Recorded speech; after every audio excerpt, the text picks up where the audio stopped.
They're the leaders of the Black Mafia family, and they're from Southwest Detroit.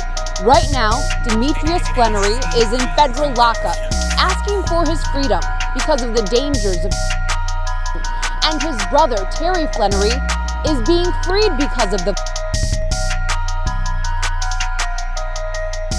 Yesterday, Terry Flannery of BMF Black Mafia was released from prison due to the big CV. He's either in some type of home confinement or in a halfway house. He was released in Kentucky. That's probably where he's still at. Now, Terry was not quite as fond of public partying as his brother Big Meech, but I'm sure many of his friends and family would have had visions of a giant party to celebrate the homecoming of half of the Black Mafia family's dynamic duo of brothers from Detroit that captured the imagination and still do of pop culture.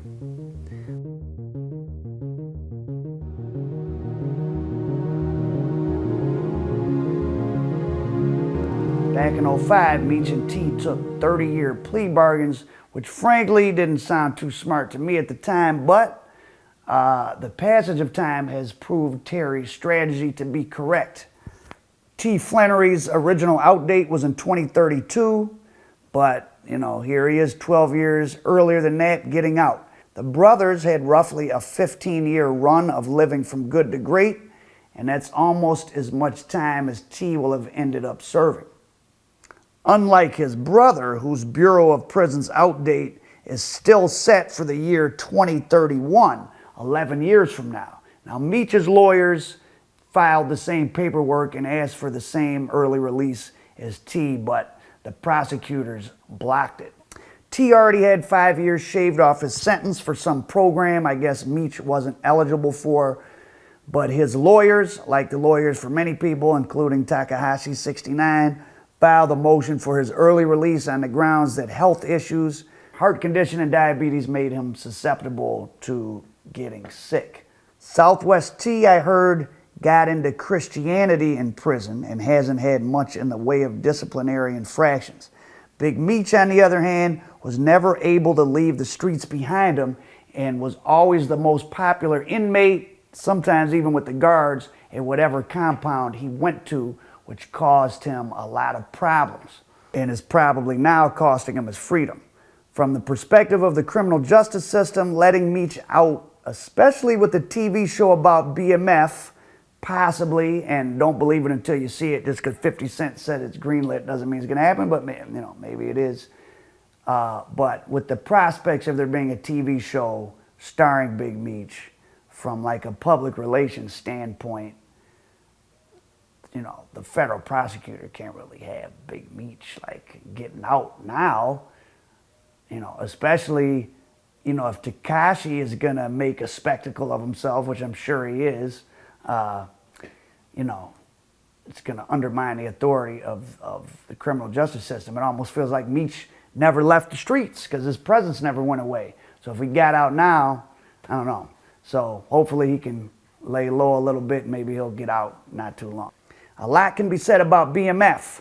I have some links below to members themselves or people that were part of their inner circle telling that story in their own words. We really thought that it would never end, and we were really invincible.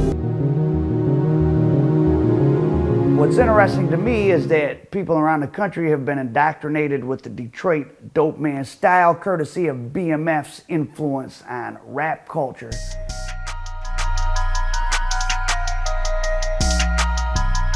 So BMF influenced America, but who influenced BMF?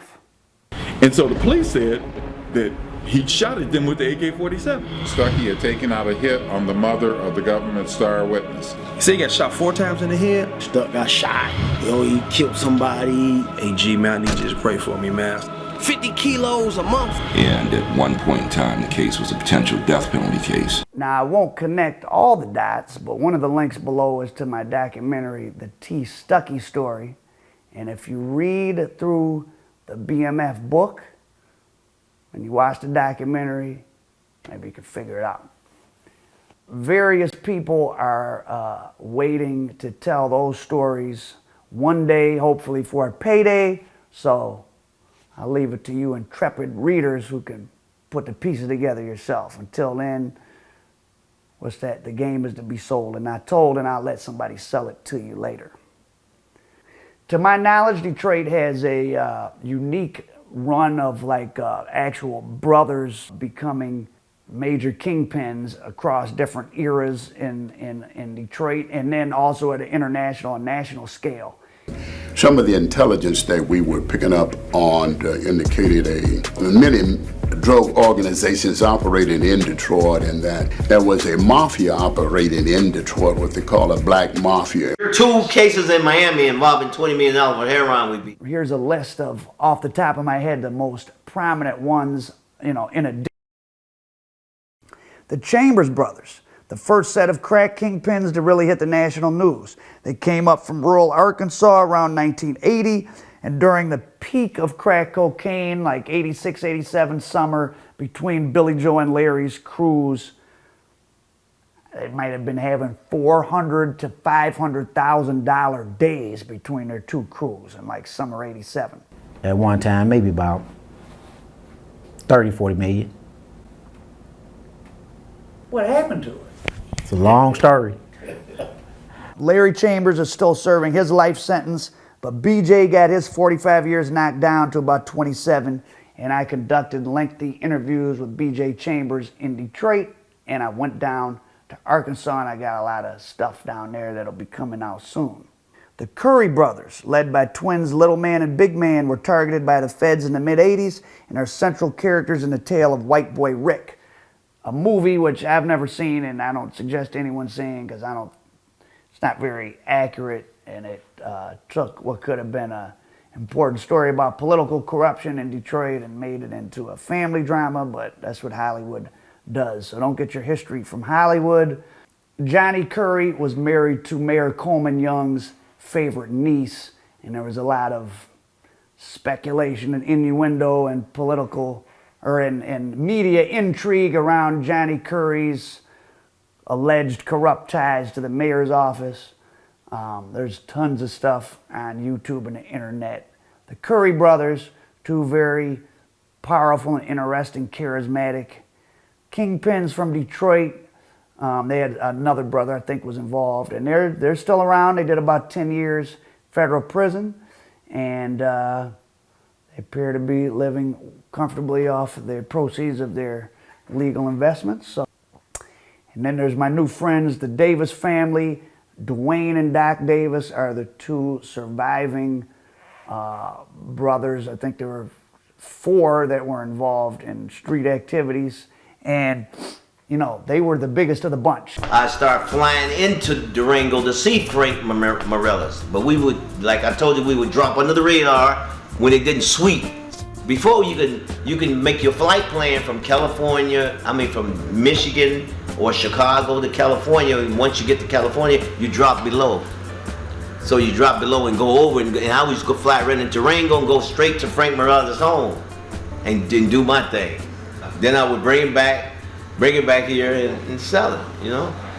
In the late 70s, Doc Davis was called one of the top 10 heroin traffickers in all of North America. He was the only African American on the list. That's certainly, BMF was never, considered the largest cocaine traffickers in the country. Whether, those type of rankings that the DEA gives out are accurate or not, well, we don't know because we only know about who gets caught. I do know that BMF's 2 main men, T and Meech, are products of the same place as the other sets of brothers I just mentioned. So welcome home, Terry. Hopefully Meech can join you soon. And Detroit 100 Years is a collection of stories I'm going to be doing. Detroit history with the twist of crime, not necessarily gangsters, just when I randomly feel like it. And the year 2020 also is 100 years of my family living in the city limits of Detroit. And Detroit 100 Years is a saying in Detroit, so figured why not do a little series on it. So look out. Yeah, so I go out with him. We cover this double homicide. Guess where? St. Albans Street. I was looking online, right? Now, I was looking through some old newspaper articles from here in Detroit, and I come across one that was entitled The St. Albans Street Massacre, 20 years ago. 6 people dead, kids mainly. But get this, the ringleader was an 18-year-old girl. Yeah, I'm gonna go by the crime scene tomorrow. I think that's gonna be our next episode.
And remember to join my channel, pay a couple bucks a month, help support me so I can do interesting content and not be enslaved to the YouTube monetization algorithm. Free Al Profit, American Dope.